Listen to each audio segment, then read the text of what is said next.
పశ్చిమ గోదావరి జిల్లా ఆచంట నియోజకవర్గంలో టీడీపీ జనసేన బీజేపీ నాయకుల కోలాహలం నెలకొంది. నామినేషన్ వేసేందుకు భారీ ర్యాలీగా నామినేషన్ కేంద్రానికి తరలివచ్చారు. టీడీపీ నుంచి మాజీ మంత్రి పితాని సత్యనారాయణ, నర్సాపురం బీజేపీ ఎంపీ అభ్యర్థి భూపతిరాజు శ్రీనివాస్ వర్మ, జిల్లా టీడీపీ అధ్యక్షురాలు తోట సీతారామలక్ష్మి, మాజీ ఎమ్మెల్యే మాధవనాయుడు పితాని నామినేషన్ ర్యాలీలో పాల్గొన్నారు. ఆచంట ఎన్నికల రిటర్నింగ్ అధికారి స్వామినాయుడు నామినేషన్ పత్రాలను అందజేశారు.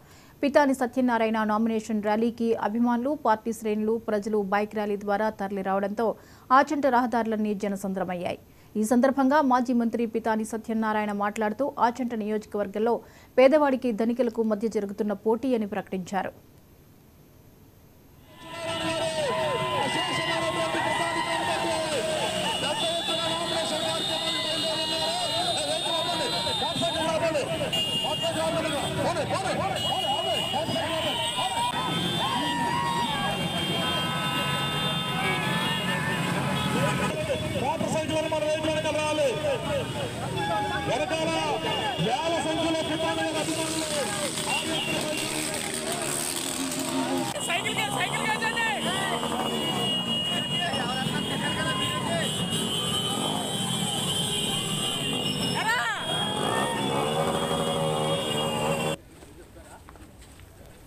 మే 13 జరగబోయే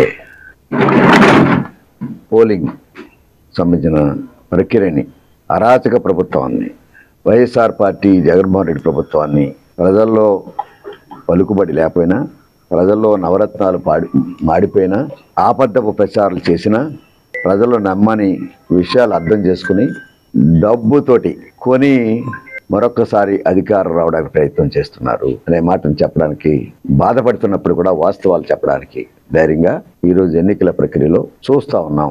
ఇది ధనికులకి పేదవారికి సంబంధించిన ఎలక్షన్ గా భావిస్తా ఉన్నాం. పేదవాడు అమ్ముడైపోతాడా అని అడుగుతా ఉన్నా, డబ్బు కోసం అమ్ముడైపోతాడా అని అడుగుతున్నాను.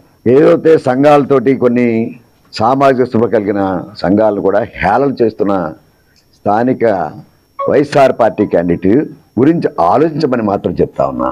ఏ రకమైన డబ్బు, అధికార మతంతో ప్రజల్ని హింసించి అవమానాలు పరిచి లేని వాగ్దానాలు కూడా ఎన్నికల సమరంలో ఇసుక లారీలు, కంకర లారీలు, ఐరను పంపించి సిగ్గులేని ఎన్నికల ఉల్లంఘన చేస్తున్న వైఎస్ఆర్ పార్టీ క్యాండిడేట్ని సామాజిక స్పృహ కలిగిన ప్రతి సంఘం సభ్యుడు, ప్రతి పౌరుడు అర్థం చేసుకోమని, అలాగే సార్వత్రిక ఎన్నికల తాలూకు భారతీయ జనతా పార్టీ క్యాండిడేట్ ఇక్కడ శ్రీనివాస్ వర్మ గారు నిన్న మొన్నటి వరకు అభ్యర్థి మారుతారని అనుకున్న సందర్భంలో మారట్లేదనే సంకేతాన్ని 3 రోజుల క్రితం మాకు అందింది.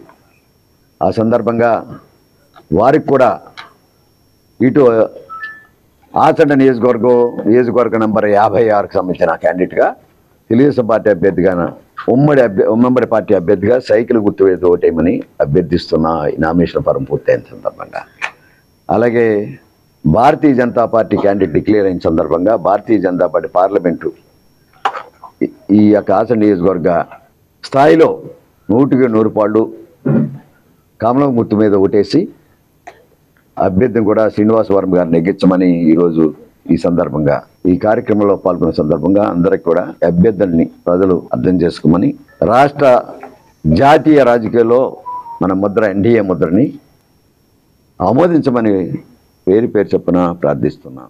మే 13 జరగబోయే